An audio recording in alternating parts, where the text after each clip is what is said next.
হিন্দুরা বরাবর আত্মঘাতী। হিন্দুদের সবচেয়ে বড় শত্রু হিন্দুরা নিজেই। নিজেদেরকে বিনাশ করতে হিন্দুরাই সক্ষম, হিন্দুরাই কাফি, আর অন্য কোনো শত্রুদের প্রয়োজন। নমস্কার, আমি পিনাকি চক্রবর্তী।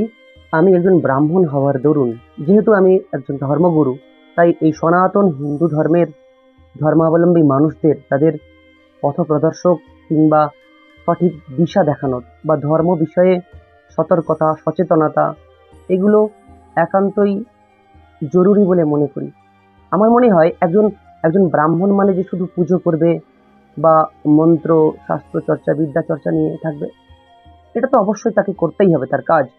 সাথে সাথে তিনি যে সনাতন ধর্মের যে ধর্মগুরু, তার একটা কোথাও না কোথাও একটা কর্তব্য থাকে, একটা দায়বদ্ধতা থাকে, যে সনাতনীদের তাদের সতর্কতা, তাদের ধর্ম বিষয়ে সচেতনতা এবং ধর্ম সংকট থেকে তারা কিভাবে নিস্তার বা উদ্ধার পাবে তার সুপরামর্শ দেওয়া, এটাও একটা ধর্মগুরুর কর্তব্যের মধ্যে পড়ে। তাই আজ আমি পিনাকি চক্রবর্তী এই ধর্মীয় বিষয়ক এই ভিডিও নিয়ে আপনাদের সম্মুখে উপস্থিত হয়েছে। আজকে সনাতনী যে সমস্ত আমার প্রিয় হিন্দু মানুষজন রয়েছেন, আপনাদের উদ্দেশ্যে আমার একটা ছোট্ট বক্তব্য। আপনারা একটু বিচার করুন, একটু পর্যবেক্ষণ করুন, বিবেচনা করুন যে আজ থেকে 200-400 বছর পর এই ভারতবর্ষে যে সনাতনী হিন্দুদের যে সেই পুরাতন ঐতিহ্য, যে এত সমগ্র ভারতবর্ষে যে হিন্দু ধর্মের যে বিস্তার, এটা আজ থেকে 200-400 বছর পর তা মুছে যাবে, প্রায় বিলুপ্ত হয়ে যাবে। আজকের যেভাবে দিকে দিকে ভারতের হিন্দু জনসংখ্যা কমছে, বাড়ছে তো না, কমছে, তার প্রথম কারণ হিন্দুরা একটা বাচ্চাতেই খুশি, একটার বেশি দুটো, কিন্তু তিনটের বাচ্চার দিকে বা তিনটে সন্তানের দিকে হিন্দুরা কখনো এগোয় না। তো হিন্দুদের বিস্তার হচ্ছে না প্রথমত, আর দ্বিতীয়ত হিন্দুরা সব লোভী, স্বার্থান্বেষী, তারা লোভের জন্য, নিজের স্বার্থের জন্য ধর্মান্তরিত হয়ে যাচ্ছে। আজকে দেখুন গোটা ভারতবর্ষে যেখানে হিন্দুদের বিস্তার প্রচুর বিস্তার প্রচার হিন্দু সনাতন ধর্মের, আজকের এই ভারতবর্ষের মাটিতে, ভারতবর্ষের বুকে কেন্দ্রীয় শাসিত অঞ্চল ও রাজ্য মিলে মোট 9টা রাজ্যে প্রায় হিন্দুরা সংখ্যালঘু, সংখ্যায় হিন্দুরাই কম রয়েছে। সেখানে আপনারা 9টা রাজ্যের মধ্যে যেমন মেঘালয়, মণিপুর, মিজোরাম, নাগাল্যান্ড, অরুণাচল প্রদেশ এবং লাক্ষাদ্বীপ ও লাদাখ, এছাড়াও জম্মু কাশ্মীর ও পাঞ্জাব, এই 9টা জায়গায় হিন্দুরা নিজেরাই সংখ্যালঘু। কোথাও তো খ্রিস্টান সংখ্যাগরিষ্ঠ, তো কোথাও ইসলাম বা মুসলিম সংখ্যাগরিষ্ঠ, কিংবা কোথাও শিখ সংখ্যাগরিষ্ঠ। আরে ভারতবর্ষ যেটা একমাত্র দেশ বা কান্ট্রি যেখানে হিন্দুদের বিস্তার রয়েছে, হিন্দুরা অবাধে বিচরণ করতে পারে, কিন্তু আজকে দেখুন দিকে দিকে একটার পর একটা রাজ্যে বা কেন্দ্রশাসিত অঞ্চলে হিন্দুরা সংখ্যালঘু হয়ে পড়ছে, হিন্দুরা সংখ্যায় কমে আসছে। আর হিরিক পড়েছে একটা, সাউথ ইন্ডিয়া কিংবা ইস্ট ইন্ডিয়া, পূর্ব ভারত কিংবা দক্ষিণ ভারতে খ্রিস্টান ধর্মে ধর্মান্তরিত হওয়ার একটা হিরিক পড়ে গেছে। হিন্দুরা নিয়মিতভাবে তারা খ্রিস্টান ধর্মে ধর্মান্তরিত হচ্ছে। আজকের আপনারা যদি ভাবেন বা আপনারা যদি চিন্তা করেন, তাহলে দেখবেন যে আজ থেকে 200-400 বছর পর ভারতবর্ষে হিন্দু সনাতন ধর্মাবলম্বী এক ধর্ম ছিল, কিন্তু তখন থাকবে না, তখন বিলুপ্ত হয়ে যাবে। 200-400 বছর পর হিন্দু ধর্ম প্রায় বিলুপ্ত হয়ে যাবে। আজকে দেখুন হিন্দুদের মধ্যে সংঘবদ্ধতা, ঐক্যবদ্ধতা নেই বলে কিছু মানুষেরা, কিছু ব্যক্তিরা হিন্দু ধর্ম বিষয়ে, হিন্দু ধর্ম সম্বন্ধে খুব সহজে অপবাদ দিতে পারে, নিন্দা কটূক্তি করতে পারে। তারা সাহস পায় কোথা থেকে? আপনারা তো অনেকেই জানেন যে তামিলনাড়ুর যিনি মুখ্যমন্ত্রী MK স্ট্যালিন, তার ছেলে উদয়নিধি স্ট্যালিন, সে বলছে হিন্দু ধর্মের যে রীতিনীতি, ধর্মীয় আদর্শ সব নিশ্চিহ্ন করে দেওয়া হোক। একজন বিখ্যাত গায়ক নচিকেতা, ভগবান রামচন্দ্র, মর্যাদা পুরুষোত্তম রামচন্দ্র, তাকে নিয়ে তার গানে কুমন্তব্য করলেন। এছাড়া মৌহা মৈত্র তিনি মা কালীর নামে কুমন্তব্য কটূক্তি করলেন। ফিরহাদ হাকিম তিনি বললেন যে একটি ধর্মীয় সভায় বললেন যে যারা ইসলাম ধর্মে জন্মগ্রহণ করেনি তারা হলো দুর্ভাগা, তাই বিধর্মী অর্থাৎ হিন্দু সহ সমস্ত বিধর্মীদের নিমন্ত্রণ করে সবাইকে ইসলামের মধ্যে ধর্মান্তরিত করো, সবাইকে হিন্দু সহ সমস্ত বিধর্মীদেরকে ইসলামে বা মুসলিম ধর্মে কনভার্ট করো। এছাড়াও আপনারা জানেন রাহুল গান্ধী বলছে যে হিন্দুরা হিংস্র। আজকে তারা বলবে না কেন? এই সাহস তারা কোথা থেকে পায়? কারণ হিন্দুদের মধ্যে সেই সংঘবদ্ধ ঐক্যবদ্ধ আজ নেই, আর ভবিষ্যতে হবেও না। মনে রাখবেন, এই সনাতন হিন্দু এই জাতটা বরাবর আত্মঘাতী জাত, একদম বরাবর আত্মঘাতী। এরা নিজেরাই নিজেদেরকে বিনাশ করতে সক্ষম। অনেকে মনে করেন যে যারা বিধর্মী খ্রিস্টান ইসলাম এরা হিন্দুদের বড় শত্রু। না, হিন্দুদের সবচেয়ে বড় শত্রু হলো হিন্দুরা নিজেই, কারণ এরা সবসময় নিজেরা নিজেদেরকে বিনাশ করতে সক্ষম। সেই মহাভারতের যুগ থেকে বলুন কিংবা বর্তমান যুগে, এই একটা বিখ্যাত একটা উদাহরণ আপনাদেরকে দিয়ে আপনারা জানেন যে ওই স্বাধীনতার ঠিক আগে ক্ষুদিরাম বসু তিনি শহীদ হয়েছিলেন, দেশের জন্য আত্ম বলিদান দিয়েছিলেন।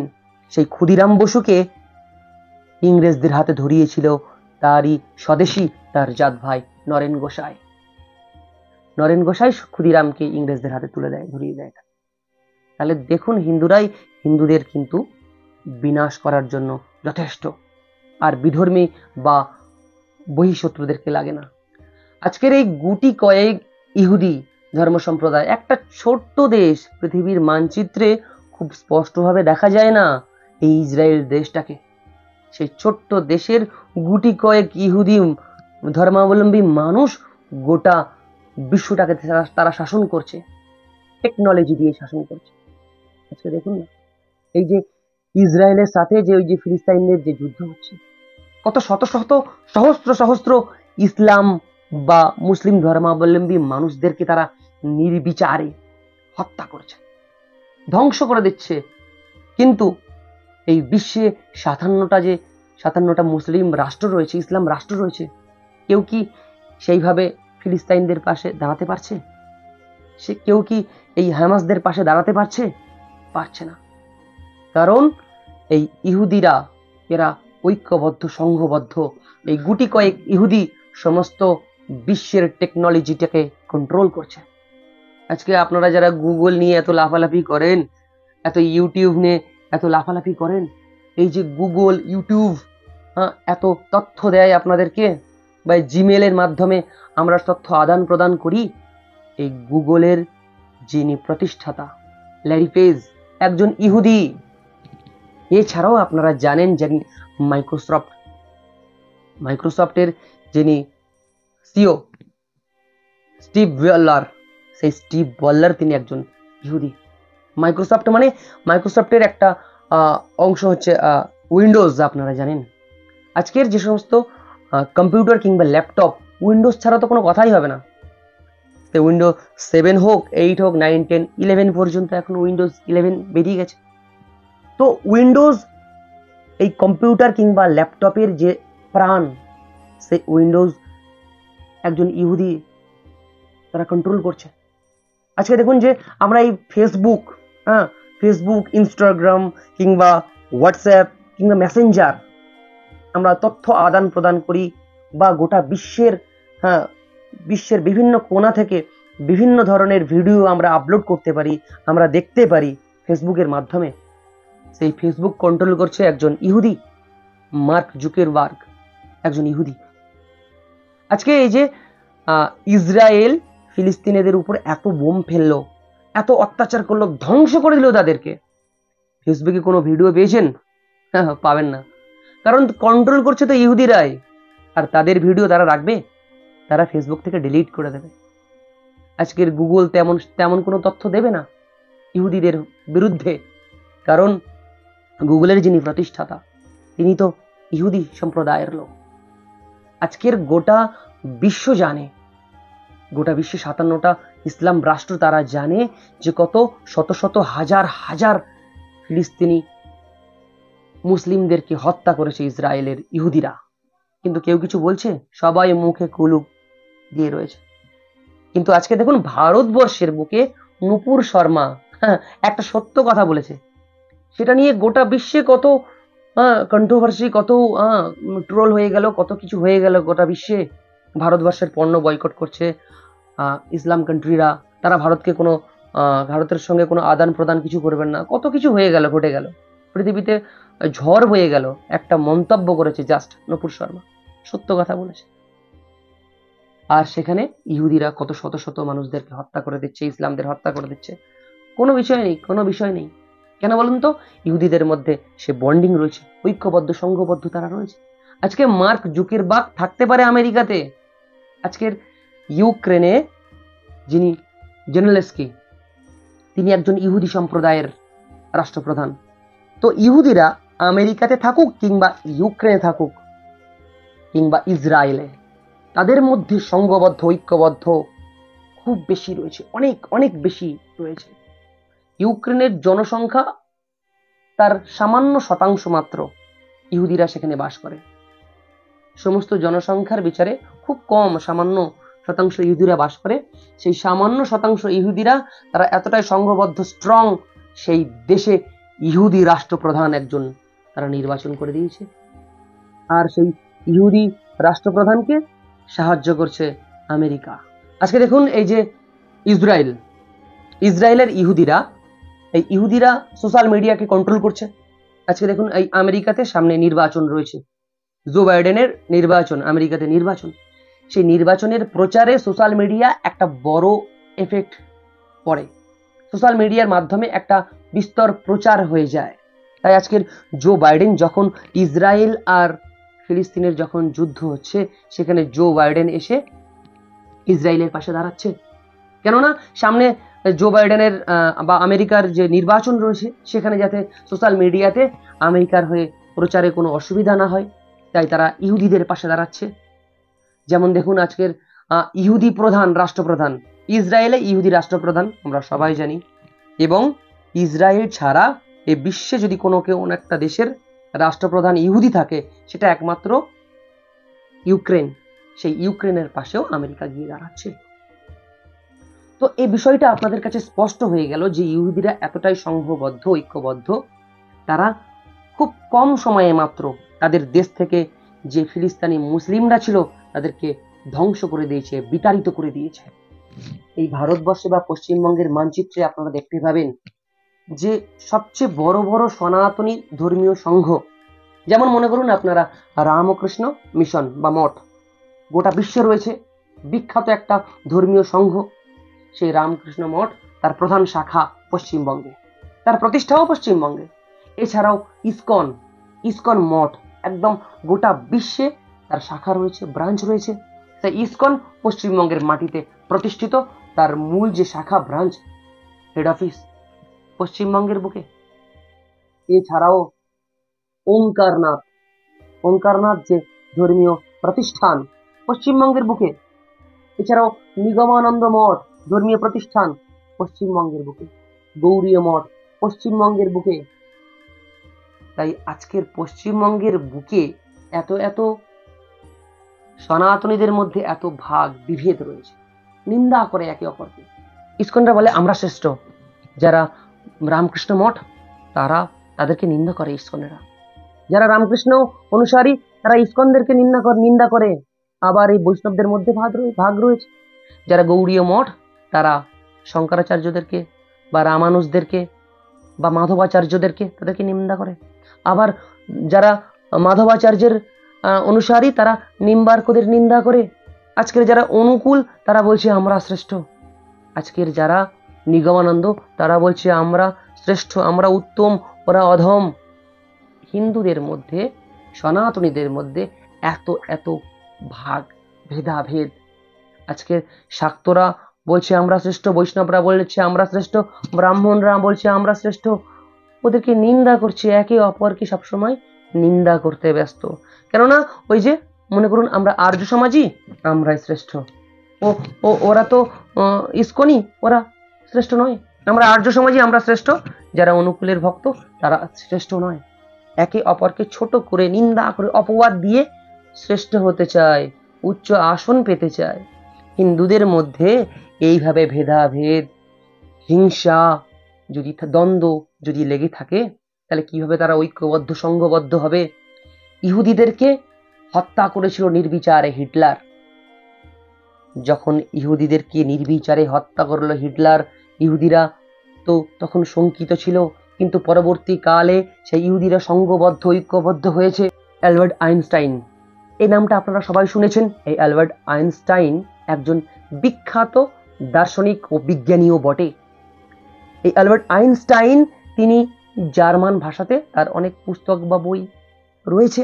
তিনি একজন ইহুদি ছিলেন, কিন্তু বর্তমানে ইহুদিরা বা ইসরায়েলের অধিবাসীরা তারা সেই জার্মানদের প্রতি তাদের যে হিংসা, জার্মানদের প্রতি তাদের যে বিদ্বেষ, কেননা ওই জার্মানে হিটলার ইহুদিদেরকে অবিচারে, নির্বিচারে তাদেরকে হত্যা করেছিল হিটলার। তাই জার্মানের প্রতি হিংসায়, বিদ্বেষে তারা, যে ইহুদিরা যে জার্মান ভাষায় কথা বলতো, ওই যে বললাম যে অ্যালবার্ট আইনস্টাইন তিনি জার্মান ভাষায় বই লিখেছিলেন, সেই ইহুদিরা জার্মান ভাষাকে পরিত্যাগ করে দিয়ে 2000 বছরের পুরনো ভাষা হিব্রু ভাষা, সেই হিব্রু ভাষাকে তারা তাদের মাতৃভাষা করে তুলেছে। সেই হিব্রু ভাষাকে তারা প্রাণ দিয়েছে, নতুন করে পুনরুদ্ধার করে সেই ভাষায় তারা কথোপকথন করে। তাদের রাষ্ট্রীয় ভাষা, প্রধান ভাষা এখন হিব্রু ভাষা হয়ে গেছে।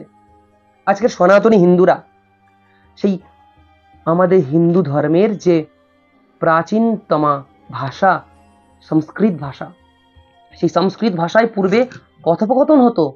সংস্কৃত ভাষায় যে এত বড় সাহিত্য সম্ভার, কত কত নাটক, কবিতা, কত কাব্য, কত উপন্যাস রয়েছে সংস্কৃত ভাষায়।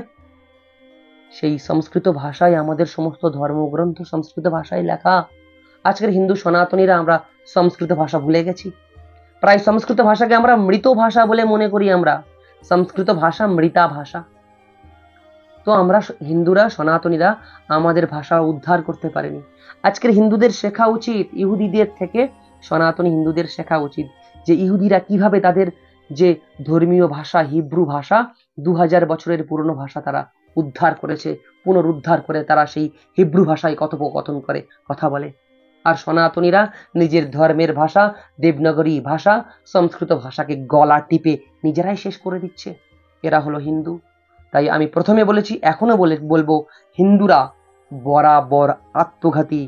হিন্দুদের সবচেয়ে বড় শত্রু হিন্দুরা নিজেই। নিজেদেরকে বিনাশ করতে হিন্দুরাই সক্ষম, হিন্দুরাই কাফি, আর অন্য কোনো শত্রুদের প্রয়োজন পড়ে না। আজকের আমাদের হিন্দুদের যেখানে কিছু কিছু ভুল থাকে, যেগুলো, যেমন দেখুন আজকে ধর্মাচরণ করছে কারা? মেয়েরা ধর্মাচরণ করছে, উপোস, বার, ব্রত, এগুলো মেয়েরা। কেন? পুরুষদের কি করতে হবে? নিষেধ করেছে কেউ? আজকে দেখুন যে হরিনাম, হরিকথা বা ধর্মকথা শ্রবণ করবে কারা? বুড়ো বুড়ি, বয়স্ক বুড়ো বুড়ি যারা, আজকের যুবক যুবতীরা, তারা ওই মোবাইলের টিকটক ভিডিওতে মেতেছে। সেই তাদের মধ্যে সেই ধর্মাচরণ বা ধর্মীয় শিক্ষা বা ধর্মের প্রতি যে আগ্রহ তাদের মধ্যে নেই। তাই ধর্মকথা, এই ধর্মীয় তত্ত্ব, এগুলো যুবক যুবতীরা যত তাড়াতাড়ি হিন্দু ধর্মের প্রতি অগ্রসর হবে, ততই হিন্দু ধর্মের মঙ্গল এবং কল্যাণ। প্রথমত সংঘবদ্ধ, ঐক্যবদ্ধ হতে হবে। সে সংঘবদ্ধ ঐক্যবদ্ধতার অভাবে আমরা হিন্দুরা 800 বছর ইসলামের গোলামি খেটেছি এবং 200 বছর আমরা ইংরেজদের গোলামি খেটেছি। দ্বিতীয়ত, প্রতি সপ্তাহে হিন্দুদেরকে কোনো নির্দিষ্ট মন্দিরে বা কোনো ধর্মস্থানে, মঠে গিয়ে তাদের ধর্মগ্রন্থ পাঠ, গীতা পাঠ, রামায়ণ, ভাগবত পাঠ তাদের করতে হবে। ধর্মীয় শিক্ষার প্রতি ঐক্যবদ্ধ হতে হবে। নির্দিষ্ট কোনো সপ্তাহে কোনো একটি নির্দিষ্ট দিনে, যেমন ইসলামরা করে, তারা শুক্রবার সবাই গিয়ে মসজিদে জড়ো হয়, আমাদের ওই রকম ভাবে প্রত্যেক সপ্তাহে কোনো নির্দিষ্ট দিনে কোনো মন্দির, মঠে জড়ো হতে হবে। সেখানে গিয়ে ধর্ম বিষয়ে আলোচনা, কিভাবে আমাদের ধর্ম সংকট থেকে উদ্ধার বা নিষ্কৃতি পাবো সে বিষয়ে পর্যবেক্ষণ করা এবং ধর্মগ্রন্থের পাঠ। তৃতীয় বিষয়, ছোট্টবেলা থেকে শিশুদের ধর্মীয় শিক্ষায় শিক্ষিত করে তোলা। সেই শিশুদের মধ্যে রামচন্দ্রের, সেই রামায়ণের রামচন্দ্রের জীবন গাথা শোনানো। রামচন্দ্রের তার পিতার প্রতি তার শ্রদ্ধা, তার ভাইদের প্রতি তার যে কর্তব্য, স্নেহ, ভালোবাসা, রাজাদের প্রতি তার যে নিষ্ঠা, সেই কর্তব্য, রামচন্দ্রের যে গৌরবময় জীবন গাথা বাচ্চাদের শ্রবণ করান। এবং তৃতীয়ত, সমাজে শুধুমাত্র মেয়েরা যে আচার অনুষ্ঠান পালন করবে তেমন না, সমাজের পুরুষদেরও এগিয়ে আসতে হবে ধর্মীয় আচার অনুষ্ঠানে। এবং সাথে সাথে যুবক যুবতীদের অগ্রসর হতে হবে, যে ধর্মীয় গ্রন্থ পড়া কিংবা ধর্মসভা, ধর্ম আলোচনাতে কিংবা কীর্তনের সভাতে যুবক যুবতীদেরও অংশগ্রহণ করতে হবে। শুধুমাত্র কীর্তনের আসরে বুড়ো বুড়ি কীর্তন শুনবে, ভাগবত কথা শুনবে এমনটা না, যুবকদের বিশেষভাবে এগিয়ে আসতে হবে। এইভাবে ছোট্ট ছোট্ট পদক্ষেপে আমরা একটু একটু করে সনাতন হিন্দু ধর্মের আমরা উন্নতি করতে পারি বা ধর্ম রক্ষার পথে এগিয়ে যেতে পারি। তো আপনাদের কাছে একটা বিচার বা বিবেচনা করার জন্য একটা বিষয় তুলে ধরছি। আজ থেকে 200 বছর কিংবা 400 বছর পর আপনারা কি দেখতে চান যে আজ থেকে 200 বছর বা 400 বছর পর এই ভারতবর্ষে হিন্দু বিলুপ্ত প্রায় হয়ে যাক? এটা কি আপনাদের ইচ্ছা? এটা যদি ইচ্ছা না থাকে তাহলে ধর্মের প্রতি অগ্রসর হবেন, ধর্ম রক্ষার পথে এগিয়ে আসবেন। এছাড়া ধর্ম সম্বন্ধীয় কোনো রকম কোনো প্রশ্ন যদি কারোর কোনো কৌতূহল থাকে, আমার এই ভিডিওর কমেন্ট সেকশনে গিয়ে কমেন্ট করবেন, প্রশ্ন করবেন, চেষ্টা করব আমি যথাসাধ্য উত্তর দেওয়ার চেষ্টা করব আমি। এবং আমার সমস্ত সনাতনী ভাই বোনদের কাছে আজকের একটা প্রশ্ন রইল যে পৃথিবীর এ বিশ্বের প্রাচীনতম ধর্ম কোন ধর্ম? এবং যে সঠিক উত্তর দিতে পারবে তাকে লাভ হার্ট দেওয়া হবে। এবং যারা জানেন না আপনারা কমেন্ট সেকশন চেক করবেন, আপনারা উত্তর পেয়ে যাবেন। এবং আজকের মধ্যে এই পর্যন্ত, আবার দেখা হবে অন্য কোনো ভিডিওতে। ততক্ষণ পর্যন্ত আপনারা সবাই সুস্থ থাকবেন এবং ভালো থাকবেন। নমস্কার।